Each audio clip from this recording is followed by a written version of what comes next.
What's going on? Welcome, y'all. Today, while I get a pump so crazy that I'm gonna have to turn sideways to get out the door, we're gonna talk about this, the 5 pillars of exercise. These are gospel. This is the truth. And if you do these 5 things consistently, you will get results. I promise. If you don't, and you slack in one of these 5 areas, then you're going to suffer. So try and keep up. Holy arm pump 20, 26. Let's go. All right, pillar number 1. This is going to be the biggest driver on whether or not that you see results in the gym or not. And it's called progressive overload. You cannot compromise when it comes to progressive overload.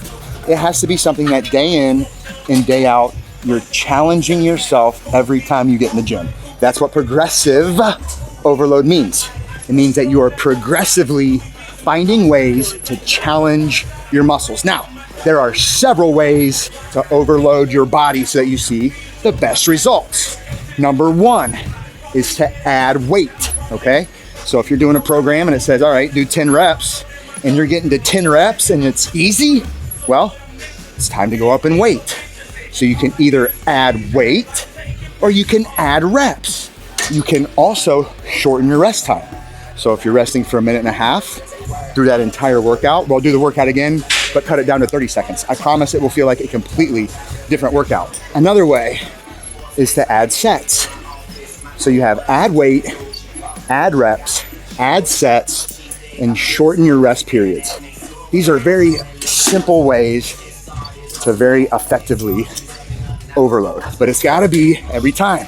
Every time you get in the gym, you have to find different ways to put stress on your muscles. Because if you don't do that, you're gonna plateau very quickly. Frustration's going to set in. You're gonna stop seeing results. And then you're gonna say, oh, weightlifting isn't for me. You have to always progressively overload, but overload appropriately. Don't try and do too much too soon. It's a process.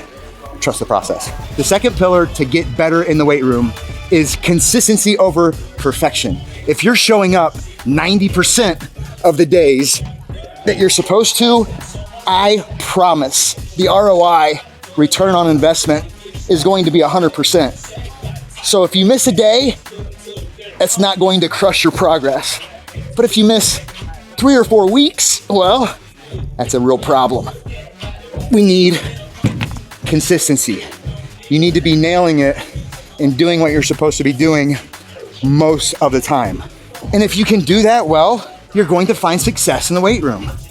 So just be consistent. That's how your body responds and gets better. Your muscles grow over not days, not weeks, not even months. This is years. I've been playing this game since I was 14 years old, and I am 42 right now. So yeah, I take supplements, all the supplements, but it still takes work, no matter what you take.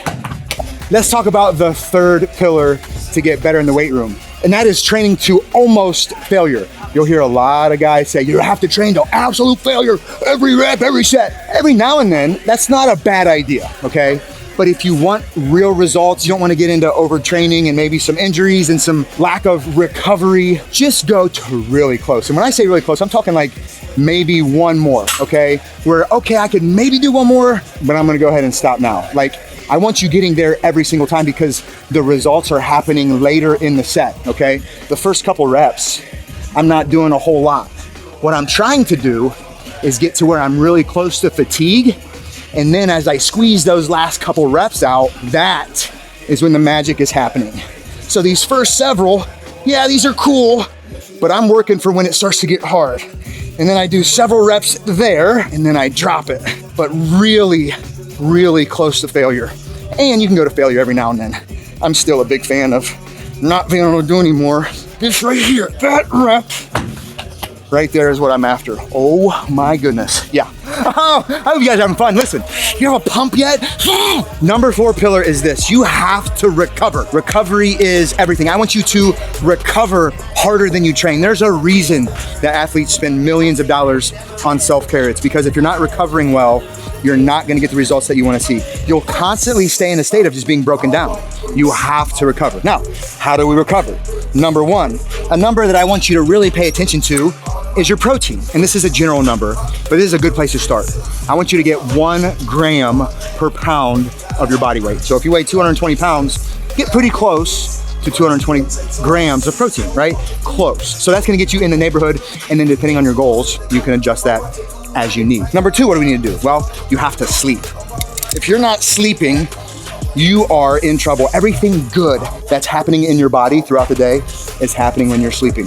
So I really need you to get like 7 hours of sleep a night. At least 7 to 8 is really gonna be the sweet spot. All the good things, all the hormone releases, all the healing, all the cancer fighting, mental health, all of that is going on when you're asleep.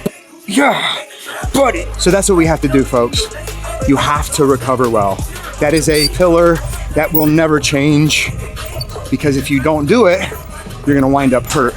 You're gonna wind up overtraining, and then no one is having a good time because you're not training. And we love training, don't we?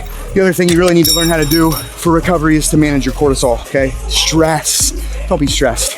Don't worry about a thing. I promise it's gonna be okay. As long as you're doing the next right thing, you'll be fine anyway. All right, as I absolutely fry my biceps in this fun little burnout we're about to do, let's talk about the 5th and final pillar of exercise that I promise, folks, if you do this, you're gonna get results. Y'all, you have to have technique. Learn technique before you try and load too much. If you try and do too much weight and you don't know what you're doing, it's not if, it's when you hurt yourself. All right, when I was younger, I'm sure I was guilty of some ego lifting. That is the quickest way to find yourself out of the training game, and that's a real bummer. You have to learn how to do it before you really start putting weight on. Once you learn the form and technique, the weight will come, and you won't have to worry about hurting yourself. So find someone that knows what they're doing, and they can teach you how to play this game safely. If not, it will humble you. Yeah, buddy. Well, I think that's all the fun we can have for the day.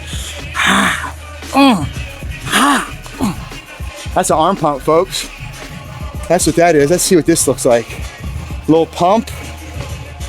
Boy, oh boy. You guys see that? Look, Mom. All right, y'all, listen, that was fun. Top 5, follow them, repeat them to yourself day in and day out, and you're gonna get better, okay? I love you. Remember, Jesus loves you. That's what it's all about. I'll talk to you soon. Until next time.